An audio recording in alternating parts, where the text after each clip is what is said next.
A mix of low inflation, cost cutting, and the world's love for snacking fueled another better than expected quarter for PepsiCo.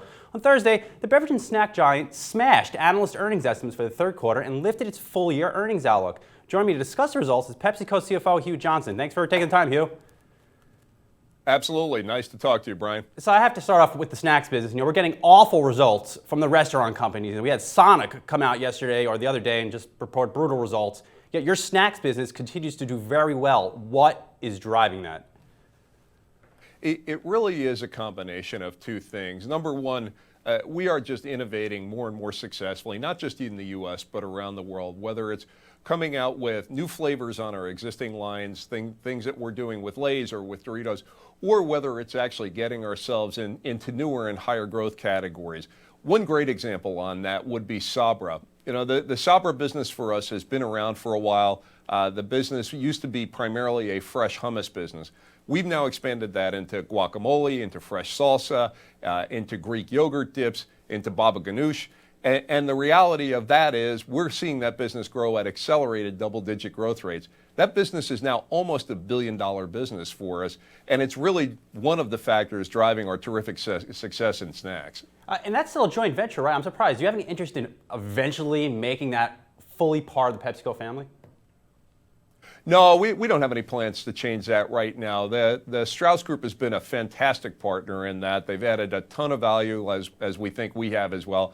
We think we've got that mix just right, and we actually both contribute equally to what's been a wonderfully successful business, really launched out of nothing.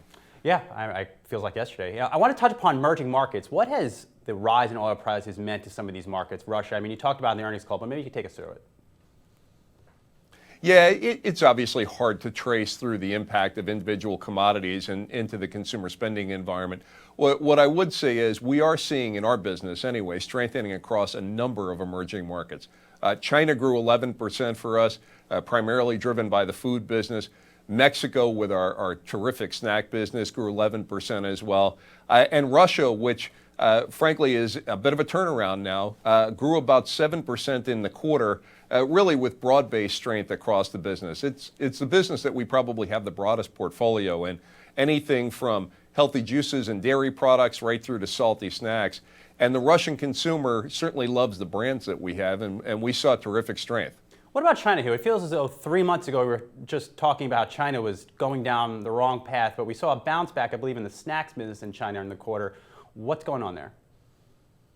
Well, we did, both in snacks and in the foods business as well.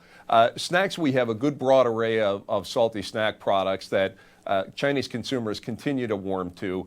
In addition to that, our Quaker business is a great business in China, both with the oatmeal business as well as with a dairy business that we've launched under the Quaker brand as well.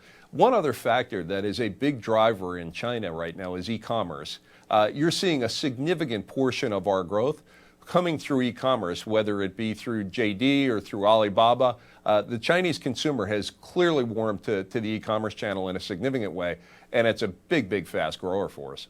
Switching gears a little bit, it's going to be an interesting end to the year. We have the election, we have a Fed meeting where they might raise interest rates, but yet PepsiCo today is out raising their outlook. What gives you confidence to do that? It really seems things could hit the fan going into the end of the year.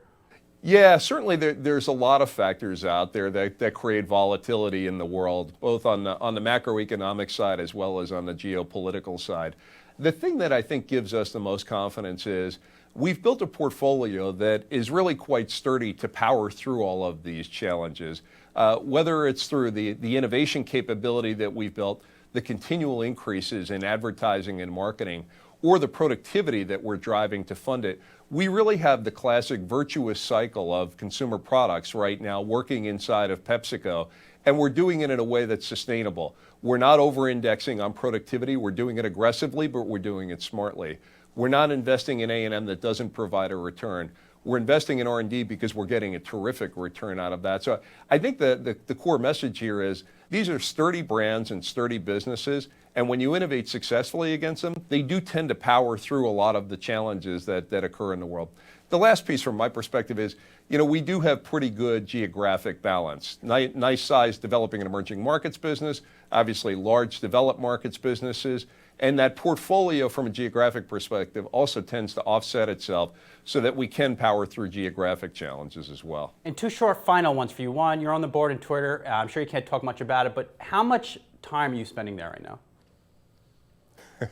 I'm really here to talk about PepsiCo. I am a board member of Twitter. I really don't have anything to comment on that. I'll let the company do that. That's not my role as a board member. Fair enough. And then lastly, Monster is reportedly coming after you with a new drink in terms of coming after you with like a Mountain Dew type of drink. How do you respond to that?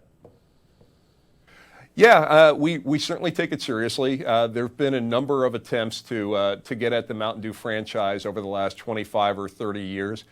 We continue to invest in that business. We continue to innovate with new products, whether it be things like Code Red or Pitch Black or further extensions like Kickstart.